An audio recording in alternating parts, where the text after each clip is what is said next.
بسم اللہ الرحمن الرحیم نحمدہ ونصلی علی رسولہ الکریم اما بعد فاعوذ باللہ من الشیطان الرجیم بسم اللہ الرحمن الرحیم۔ سامعین محترم، آج کے سبق میں تیمم کے بیان میں مسئلہ نمبر 31 سے 35 تک پڑھیں گے۔ پیج نمبر ہے 70۔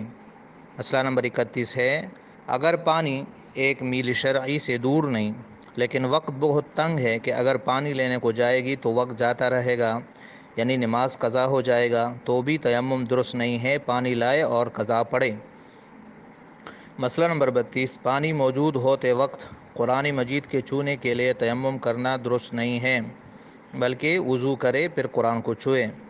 مسئلہ نمبر 33، اگر پانی آگے چل کر ملنے کی امید ہو تو بہتر ہے کہ اول وقت میں نماز نہ پڑھے بلکہ پانی کا انتظار کر لے، لیکن اتنی دیر نہ لگائے کہ وقت مکروہ ہو جائے، اور اگر پانی کا انتظار نہ کیا اور اول وقت میں نماز پڑھ لی تب بھی درست ہے۔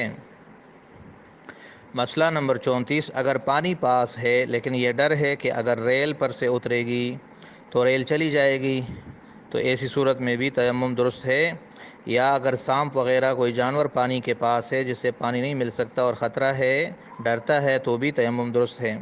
مسئلہ نمبر 35، اسباب کے ساتھ پانی بندہ تھا، کوئی سفر پہ جا رہا تھا، سامان سفر میں پانی بھی تھا لیکن اس کو یاد نہ رہا اور تیمم کر کے نماز پڑھ لی، پھر یاد آیا کہ میرے اسباب میں تو پانی بندہ ہوا ہے، تو اب نماز کا دہرانا واجب نہیں ہے۔ یہ آج کے مسائل ہے، اس کو اچھی طرح یاد کر لے، باقی انشاءاللہ اگلے سبق میں پڑھیں گے۔